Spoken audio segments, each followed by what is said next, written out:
Questa vastissima produzione di Canova ci viene per esempio illustrata dalle tavole litografiche di Michele Fanoli dedicate ai generi della scultura. In questo caso le opere sono di genere grazioso, in questo ci sono le statue di genere eroico, l'Ercole Lica, i Pugilatori, il Perseo. Nel proprio Olimpo, Thorvaldsen, con questa ordinazione, aveva l'occasione di studiare le figure nude di età giovanile, sia maschili che femminili.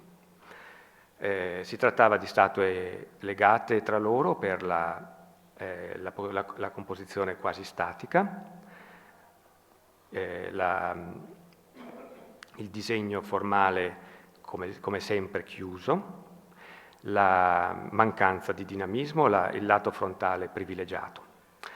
Ma soprattutto Thorvaldsen adottava questo stratagemma di voler sottolineare gli elementi simbolici che appartenevano alle statue.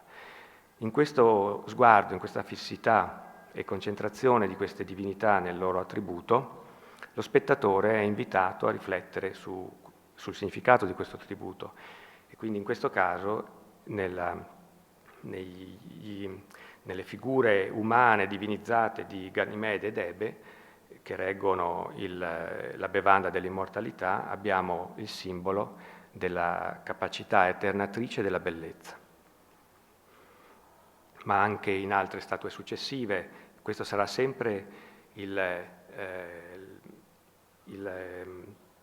la caratteristica emblematica scelta dall'artista, come in Psiche che sta riflettendo sulla possibilità o meno di aprire il vaso che la avvolgerà di vapori mortiferi dai quali la risolleverà amore, e quindi la difficoltà dell'anima umana nel suo cammino, oppure in Venere che osserva il pomo della sua vittoria, quindi il privilegio della bellezza sulle altre virtù, ma anche, e i contemporanei sapevano vedervi il tratto della malinconia, l'inizio luttuoso della guerra di Troia. In questa caratteristica è sorprendente poter avvicinare questa scelta thorvaldseniana alla poetica di Schiller, che in Roma era divulgata proprio da citato Wilhelm von Humboldt, ed è significativo leggere a confronto la definizione di poeta sentimentale di Schiller con l'attitudine di queste statue. Scrive Schiller a proposito del poeta sentimentale: costui riflette sull'impressione che gli oggetti suscitano in lui e solo su quella riflessione è fondata la commozione da cui viene egli stesso vinto e che riesce a comunicarci. L'oggetto è qui riferito a un'idea e la sua forza poetica si fonda soltanto su questa relazione. Questa sottolineatura sentimentale poteva anche verificare una scelta di campo ben precisa di Thorvaldsen, che naturalmente sappiamo che il poeta sentimentale è il poeta moderno, che quindi voleva forse mostrare anche la consapevolezza e la distanza da un antico che era inattingibile in qualche modo. E la possibilità di usare questa categoria ci è data da Fernov, che l'ha utilizzata proprio per descrivere le opere canoviane. Ponendo a confronto l'amore psiche stante di Canova con il gruppo antico, Fernov aveva detto che il gruppo antico è ingenuo, perché nel motivo del bacio è pienamente risolto in se stesso.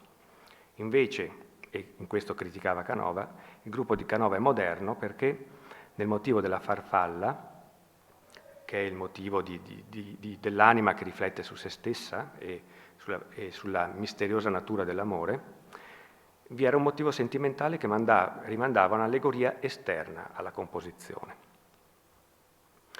Thorvaldsen, in questa serie, dove affrontò anche il nudo di carattere apollineo, nel Bacco e nell'Apollo Citaredo, che è un motivo forte della sua poetica, che abbiamo anche in basso rilievo, cioè è un motivo anche questo schilleriano, di Apollo civilizzatore del genere umano attraverso la poesia. Thorvaldsen si era confrontato anche in queste opere con Canova. Canova aveva realizzato 2 famosi gruppi di amore psiche. Questo, il primo, dove non esiste un punto di vista privilegiato, esistono 2 figure che ruotando si intersecano tra loro. Questo gruppo era stato definito dallo stesso Canova un gruppo dove aveva esplorato l'amore di natura sensuale o terrena, ma era stato criticato dagli intendenti di belle arti come Quatremer, che aveva descritto il pericolo che Canova diventasse un Bernini antico per il movimento. Nel secondo gruppo aveva invece studiato, a paragone con l'antico, il carattere platonico dell'amore spirituale. E infatti questo secondo gruppo era stato molto ammirato da Fernov e non a caso imitato da Thorvaldsen. Come fosse un classico moderno, Thorvaldsen si pone a confronto del suo modello in termini di sottile variante. Anche lui studia le relazioni tra le 2 figure prassiteliche giovanili, dando 2 suoi personali canoni della loro bellezza, e anche nella figura isolata. Invece in altre opere aveva in qualche modo le altre opere denunciava una revisione critica del lavoro canoviano. La Venere italica, come sappiamo, era stata concepita come un'opera di risarcimento che andava a sostituire sul suo piedistallo la Venere Medici trasportata a Parigi. Canova aveva fissato la divinità in atto di uscire dal bagno e di coprirsi come colta di sorpresa, e questo era un carattere narrativo che a Thorvaldsen non doveva piacere, proprio perché umanizzava troppo la divinità. La sua è una statua, viceversa, tutta dedita al proprio simbolo, un nuovo canone di bellezza pura e casta. Anche Ebe era una sorta di correzione di questa fantastica invenzione canoviana che aveva sorpreso i contemporanei per l'illusione di una figura librata in volo e per l'eccezionale virtuosismo del panneggio, che come sempre Fernov aveva criticato perché non classico. Fernov aveva anche criticato la nuvola come qualcosa di illusionistico e fondamentalmente barocco, che in effetti Canova nelle ultime versioni avrebbe sostituito con un tronco d'albero. Thorvaldsen, ecco, che riduce il movimento al minimo in una nuova figura di grazia austera, casta e semplice. Nel 1808 2 nuove statue sembravano aprire un nuovo momento dell'arte matura di Thorvaldsen. Si trattava dell'Adone e del Marte.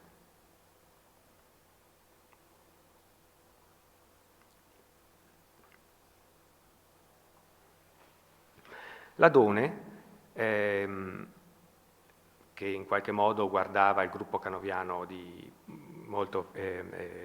dove Venere trattiene amore in partenza per la caccia, presentendo la sua fine imminente, l'Adone è una statua che rientra nel carattere elegiaco, dove grazie alla composizione, questa volta senza attributi, l'artista riesce a dare il sentimento della premonizione della fine, inclinando la testa verso il basso dove vanno addensandosi le ombre. Una scultura straordinaria che fu acquistata dal re Ludovico di Baviera e destinata poi nella Glyptothek alla Sala degli Innovatori, quegli artisti che, come Canova e Thorvaldsen, avevano saputo restaurare i principi universali della classicità. Abbiamo la descrizione di Friederike Brunn di questa statua straordinaria. Questa nobile creazione dell'arte rappresenta un eroe emozionante e bello.